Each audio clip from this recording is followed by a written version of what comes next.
Hey everybody, Nick here from virtualassistantassistant.com. I'm joined by Gabe Arnold from Copywriter. Today, what's going on, man? Not much. Having fun today. How about you? Always. So, very cool service. Kind of the this specialty outsourcing company that does writing for you, content creation for your website. And so, I wanted to ask you, kind of who's the target customer? Who's like in the market for unlimited written content? Well, we've got a large range of customers now, but we really find that people that understand that content marketing is the best way to have your freshest and most valuable content in front of the search engine, which obviously then becomes your audience.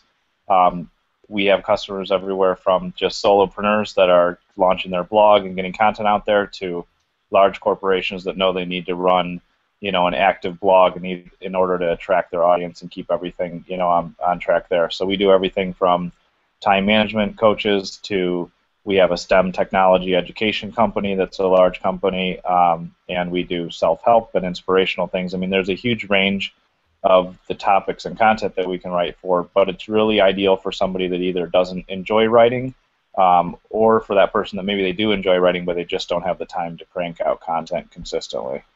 No, that's a really good point. What is there any restriction on like the type of content that you can create, or just people will send you any old request and you're like, all right, we'll research this and get it done? There's no restriction except for we don't do any adult entertainment, pornography, gambling. Other than that, pretty standard. Other than that, we'll do anything that anybody needs written, and so, we can handle any type of request. We have fantastic writers that handle all the research. Even for some of our clients, we actually just take their rough concept and edit it for them and actually write it and post it. We're pretty flexible on what we can handle, and we just break things down into job sizes so that we can turn it around as quickly as possible. Okay, job size is based on word count Yep. or is other criteria? Yeah. So our smallest job count or smallest job we say is up to 400 words, and we turn that around in 48 hours. And then we have 800 words, and then our highest size that we break a job into is the 1,500 words, and that one comes back in 96 hours. So. Okay. And then if you need more, you can just say, I'm going to need several 1,500 word things, and we can kind of stack those up back to back. Okay. And we could even, if you provided us the outline, we could even write your ebook for you. If you broke it down into sections for us, we can handle anything you want, and together I can help anybody that comes on break it down into, any type of, into the job segments that we would need to do. So we can do a large body of work too. We just segment it down like that, so we can turn around pieces at a time. Okay. That's getting the gears spinning here. Is if somebody signs up, are they kind of assigned a dedicated writer like to their account, or is it kind of a team-based approach based on who has interest or expertise in this area, or kind of how does it work from that standpoint? Yeah.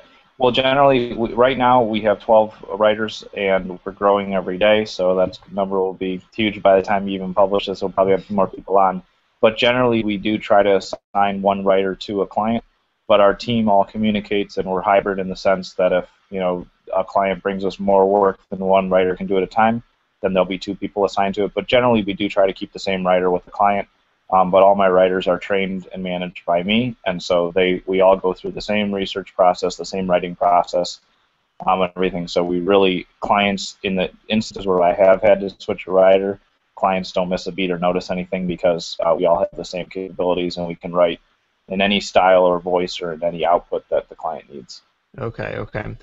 Do you find your clients are doing this stuff in-house right now, and they're just like, I don't have time for this, I don't want to take care of it, or are they kind of like, I've always dreamed of having a blog, but I've never had time to write it, or are they coming to you like having found workers, having found writers on Elance or some other platforms? Mhm. Has there been a consensus on that stuff?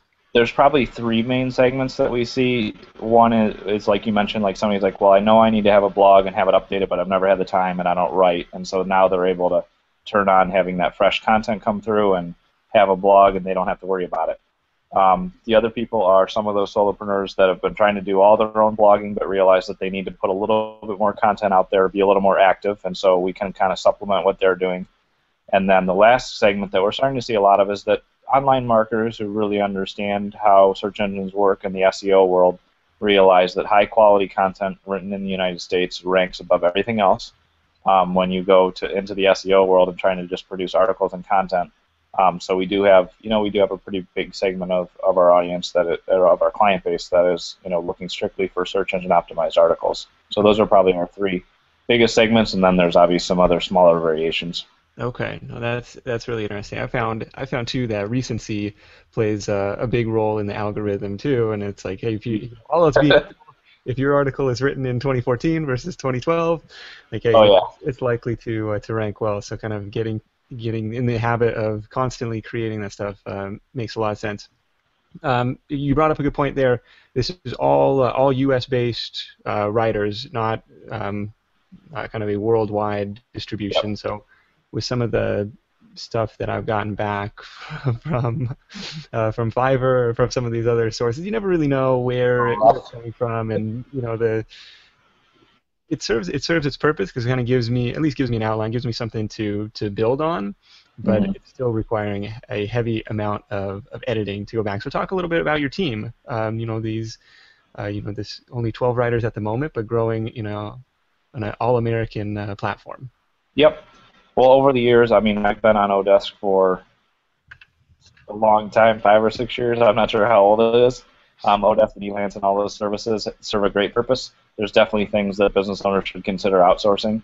But when it comes down to the really creative end of communication, like design or writing, there's a cultural barrier that you can't cross. It doesn't mean that the people overseas are bad writers, per se, but I just found that the cultural barriers are the biggest thing. And so I found for myself, I knew I needed to put out more relevant content, and the best way to do that was to be working with writers that I can pick up the phone and talk to and understand. And just like we're doing, we're from the same country, we get it. When you start to go even to the UK, which we don't even do writers from the UK, is because culturally it's just a little bit different. And so all our writers are based right here in the United States. They're from Arizona and Florida and Montana and just a couple in New York. I mean, all over the place. The nice thing is they can write from home, or however they want to work, and it works. It's a great fit that way. So, but everything is 100% U.S. based. They're all interviewed by me and one of my managers, so we can maintain the absolute highest quality that we can. Yeah, it's funny you bring up the UK thing. I've been doing some book editing for a UK writer, and it's like it's very subtle, but there's some differences, just like the way they write dates and other stuff. I can deal with like using S's instead of Z's on like recognize and Right. systemize and stuff like that. But it's like other stuff is like I wouldn't phrase it that way. It's totally fine. Gabe, thank you so much for joining me. Everyone, he's offered a special offer for virtual assistant visitors, half off your membership for life. What a killer deal. You can find the link and the code for that in the description beneath this video. And Gabe, any parting thoughts? Otherwise, we'll wrap it up here. Just remember, if you want to be successful, you've got to be noisier than your competition. And that's why we created this, because if you can make more noise with great content, then you'll beat the competitors. I like it. Thanks so much, man. We'll talk to you soon. All right, sounds good.